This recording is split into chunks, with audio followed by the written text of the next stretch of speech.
3 साल में ऑपोजिशन का कोई लेना देना है, 3 साल से आपकी सरकार है, इसका काम आपका मेन है। हम सरकार में है तो हमने आवाज उठाई है ना। अगर आज आपको आवाज ऑपोजिशन उठाती है, सरकार में लोगों को काम करने, आपको काम करने। वो लोग सोए हुए हैं, उसको जगाने का, अपोजिशन को जगाने का काम नहीं करते। समझ ये नहीं आ रही, प्रदेश अध्यक्ष जो आपके रविंद्र रैना जी, वो कहते हैं शराब की दुकानें नहीं खुलनी चाहिए, वो कह रहे हैं, लेकिन एलजी इंतजामिया वहीं परमिशन दे रही है, वहीं टेंडर लॉट कर रही है। एलजी को जो अपॉइंट करता है वो प्रेसिडेंट कर रहा है, प्रेसिडेंट जो इस टाइम है वो बीजेपी के हैं। मतलब इसमें ये समझ नहीं आ रही क्या लोगों को बेवकूफ़ बनाया जा रहा है बीजेपी की जानिब से। यहाँ आप गलत हैं, आपको थोड़ा सा करेक्ट होना चाहिए।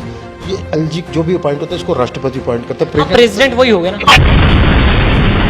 बीजेपी की रैली में कुर्सियां खाली। देखिए, वो जो इल्ज़ाम लगे वो प्लांटेड इल्ज़ाम है। मैं कहता हूँ जितनी बड़ी ऐतिहासिक रैली वो हुई है, तस्वीरें तो बहुत सामने आई जिसमें मैं आपको बता रहा हूँ ना, वो जो भाई साहब जिन्होंने सारा मीडिया में खेल रचा ना, वो रात को कह रहे थे हमारे प्रदेश अध्यक्ष जी को, आप सुबह स्टेज पे से अनाउंसमेंट करो कि मेडिकल कॉलेज। बीजेपी जो कि बहुत अरसे से 50 पार का दावा कर रही है, लेकिन उसी बीजेपी को एक बहुत बड़ा झटका जो है वो कल लगा है। सुरिंदर चौधरी जी जिन्होंने हाल ही में बीजेपी को ज्वाइन किया था, कल उन्होंने बीजेपी को अलविदा कहा और कहा कि जिस पार्टी का हम सोच रहे थे वो जम्मू कश्मीर में विकास लाएगी, हकीकत में उसने जम्मू कश्मीर को बर्बाद किया है। इन्हीं तमाम चीज़ों पे बातचीत करने के लिए इस वक्त हमारे साथ मौजूद हैं बीजेपी के यूटी के स्पोक पर्सन सुनील गुप्ता जी। सबसे पहले गुप्ता जी, वक्त देने के लिए बहुत बहुत शुक्रिया। और सीधा सवाल ये रहेगा, किस तरह से देखते हो आप सुरिंदर चौधरी जी ने आपकी पार्टी को अलविदा कह दिया? देखिए, आपने सुरिंदर चौधरी जी की बात की तो उन्होंने ये चौथी या पांचवी पार्टी बदली है। अगर उन्होंने कहा कि जम्मू कश्मीर को उन्होंने भारतीय जनता पार्टी ने तबाह और बर्बाद कर दिया, मैं सिर्फ उनसे एक ही प्रश्न पूछता हूं कि जिस पार्टी ने बहुजन समाज पार्टी के अंदर उन्होंने चुनाव लड़ा, उसके बाद उन्होंने पीडीपी के अंदर चुनाव लड़ा, पीडीपी ने उनको एमएलसी बना, तो जब उन्होंने पार्टी छोड़ी तो उन्होंने पीडीपी के लिए क्या कुछ नहीं कहा। जब बीजेपी ज्वाइन की तो उन्होंने नेशनल कॉन्फ्रेंस के लिए क्या कुछ नहीं कहा। तो जब बीजेपी के अंदर आए तो बीजेपी के कसीदे पड़े। ऐसे लोगों के ऊपर मैं विश्वास नहीं करता हूँ। जिस आदमी का किरदार ना हो, जो एक घर में टिक कर नहीं बैठ सके, उस आदमी की बात ही नहीं करनी चाहिए। मैं तो ये समझता हूँ। जो सुरिंदर चौधरी जी बात कर रहे हैं, मैं सिर्फ दो ही चीज़ों के ऊपर जिक्र करूँगा, आईएमए और आईआईटी। हमारे बच्चे अहमदाबाद और खड़गपुर आईआईटी जाते थे, आज जम्मू में आईएमए बना है, आईआईटी बना है, एम्स बन रहा है। कौन सी चीज़ जम्मू के अंदर नहीं आई है? ये मुझे 70 साल में एक चीज़ बता दे जो इन्होंने लाई हो। गुप्ता जी, बात ये लोग क्यों नहीं खुश हो रहे? लोग, किसने कहा लोग खुश नहीं है?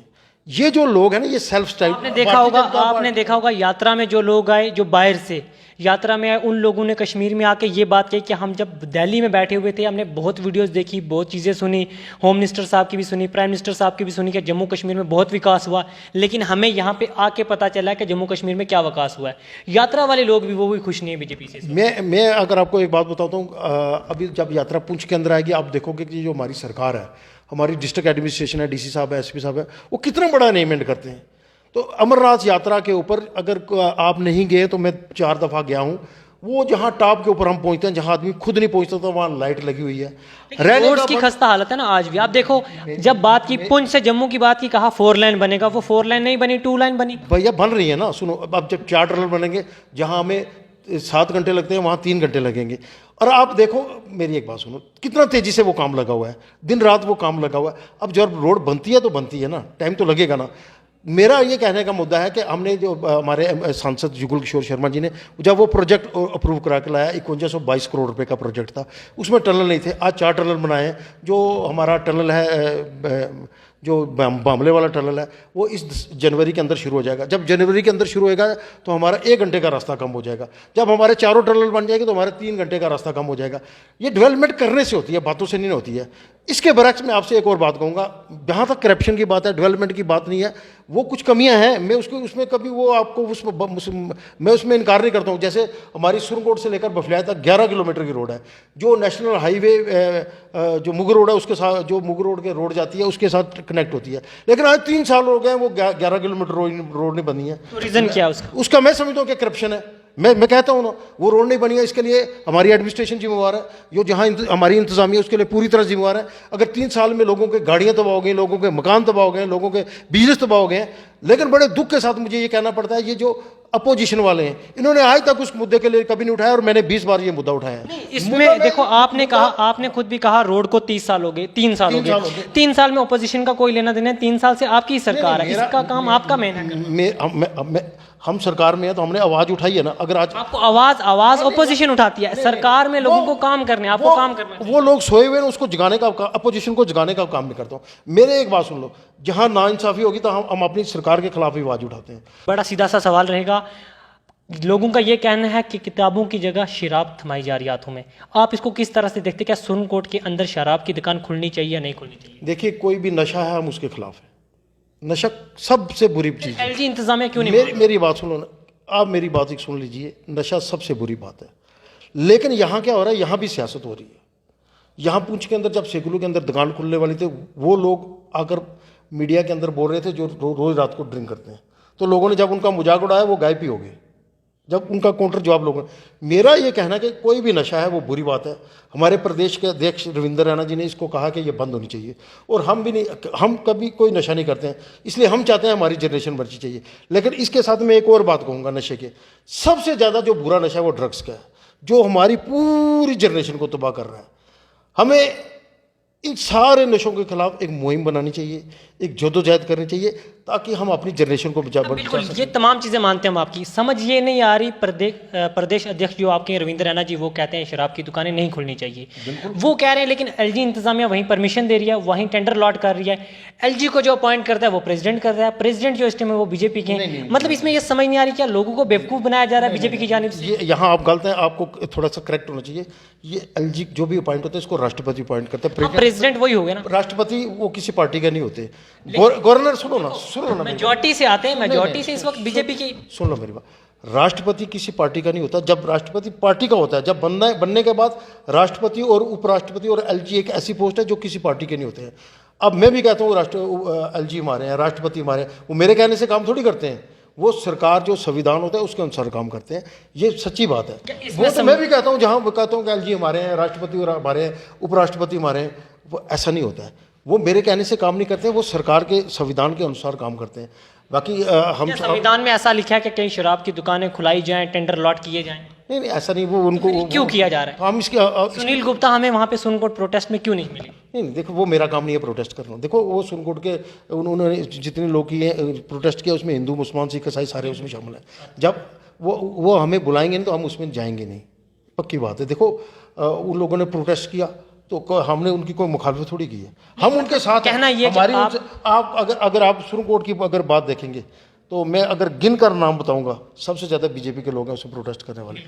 हमारे मेहताब बुखारी साहब जो सुप्रीम कोर्ट के मंडल अध्यक्ष हैं, सोहेल मलिक साहब हमारे डीडीसी के मेंबर हैं, अजहर मनाज साहब हमारे जो वाइस प्रेसिडेंट में भी और व्यापार मंडल के प्रेसिडेंट भी हैं, संजय केसर साहब हैं, कुछ शाह साहब हैं, दूसरे, ये सारे बीजेपी के लोग हैं। उन्होंने प्रोटेस्ट किया तो पार्टी ने उनको थोड़ा मना किया।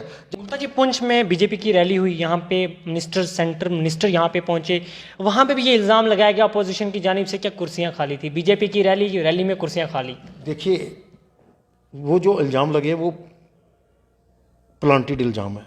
मैं कहता हूँ जितनी बड़ी ऐतिहासिक रैली वो हुई है, तस्वीरें तो बहुत सामने आई जिसमें मैं आपको बता रहा हूँ ना, वो जो भाई साहब जिन्होंने सारा मीडिया में खेल रचा ना, वो रात को कह रहे थे हमारे प्रदेश अध्यक्ष जी को, आप सुबह स्टेज में से अनाउंसमेंट करो कि मेडिकल कॉलेज इधर बनेगा।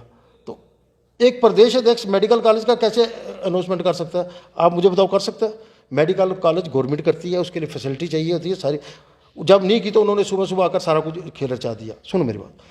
दूसरा, जो हमारे मेंढर से लोग आए, रास्ते में एक्सीडेंट हो गया, जब मंत्री जी बाहर जा रहे थे 1000 की संख्या के अंदर लोग आए, अपनी गाड़ियों के अंदर लोग आए। अगर वो लोग मंत्री जी को नहीं जाना हो तो मैं आपको बताता कितनी बड़ी संख्या के अंदर वो लोग आए थे।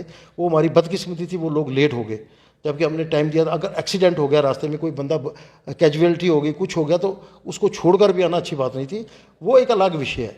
लेकिन मैं नहीं समझता हूँ कि वह रैली किसी किस्म की फेल थी। ये भारतीय जनता पार्टी की अपने नाम की रैली थी, किसी के नाम की रैली नहीं थी। और यहाँ मैं अपनी भारतीय जनता पार्टी की पूरी यूनिट को मुबारकबाद देना चाहता हूँ कि वो ऐतिहासिक पुंछ में सबसे बड़ी रैली थी।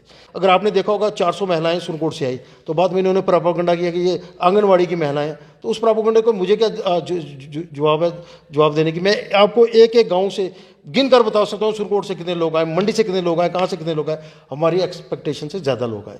अब मुझे बता, हमने एक हिम्मत करके इतने बड़े ग्राउंड में एक जलसा रखा। आपको हो ना, जिन्होंने 70 साल हुकूमत की वो भी करके बताएं, फिर मैं उनको मानूंगा ना।